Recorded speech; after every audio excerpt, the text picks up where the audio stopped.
We're here at UBC, home of the Keevil Institute, one of the largest mining engineering schools in Canada, and perhaps even the world. The future of this industry looks strong, but business leaders and experts say they're experiencing a huge shortage of skilled labor. So we're here to find out what this school is doing to help meet that demand. Unlike the students in other faculties around this university, these students have a particularly promising outlook upon graduation. What distinguishes our department is the fact that there's really no shortage of jobs for our students. Because of the huge HR shortfall, there's always going to be jobs for them and for anyone else that comes out. We're looking at a situation now where there was a study done a few years ago in Canada which was looking at a shortfall of 80,000 jobs in the industry. McLaughlin suggests with the numbers being this large, the void won't be filled anytime soon. But Scoble suggests the faculty has to proceed with caution. Well, we're doing our best. It's a tremendous challenge to suddenly switch on, if you like, and move up another extra gear.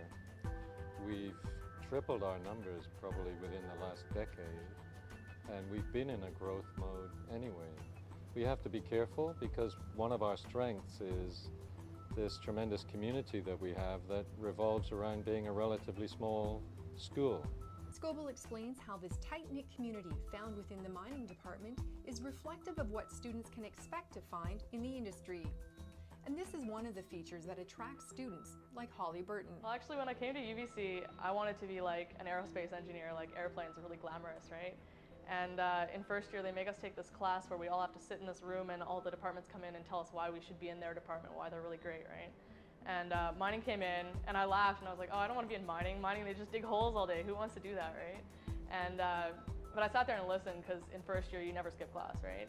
And I sat there and listened, and I was really intrigued. I was like, wow, this is amazing. There's all this opportunity. Like, I had never heard of mining before. I thought it was like how it is in like Zoolander, you know, these guys with these hard hats on and they're all covered in dust. Like, I had no idea it was this completely modern industry with all this opportunity going on right now. I never thought of it. And it was really small and there were lots of people that seemed really great. I came up to the open house and met the department head, a lot of different people here, and they were really great to me. And I thought about it, you know, and I said I could go into aerospace and I might not have a great job. And, you know, there's gonna be tons of other people. I'm always in competition. I could go into mining, things would be a little bit better for me. And it was this whole new thing that I'd never heard of, and it was really exciting, and that's basically why I picked it. And for other students like Colby Miller, their views of the industry completely changed through work terms. My instant thought in my mind was, you know, guys on the ground with picks and shovels, dust and dirt everywhere, just a really old school vision of mining. The more I learn about it through my classes and going away to work at mines, the more I've learned it's a very high-tech industry. And it's really on the cutting edge of everything. Miller adds it's an industry full of opportunity, and it's up to the individual to make the most of it. You really get to travel and really see a lot of amazing places. A lot of companies are worldwide companies now, so they'll move you to operation. You can be in Canada this year, Australia the next, Madagascar the year after, then Mongolia, then back to Canada. It's really what you decide to make of it. And if travel isn't for you, there's lots of other benefits. It's an industry that treats you very, very well. The money is very good.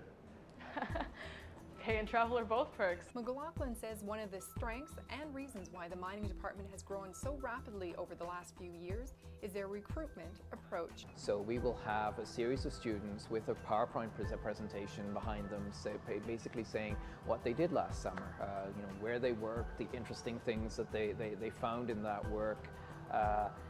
And it's a huge success. I've learned that especially in mining, people really matter.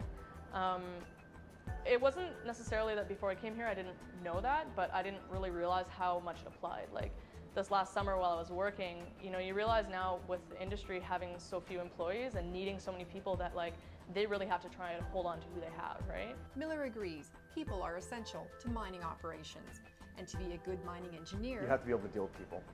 It's not just sitting behind a computer, crunching away numbers, being a human calculator. You're out there in the field working with people, making sure the plans get implemented and that people are safe. Experts suggest they are teaching the next generation of mining engineers to take an integrated approach to managing finite resources. A lot of people think the term sustainability doesn't make sense. How could mining ever be sustainable? But what we're talking about is sustaining a community. We're talking about sustaining companies. Well, nowadays, if you find a deposit in the ground, the big challenge is how you address more than just the technical dimensions of the project.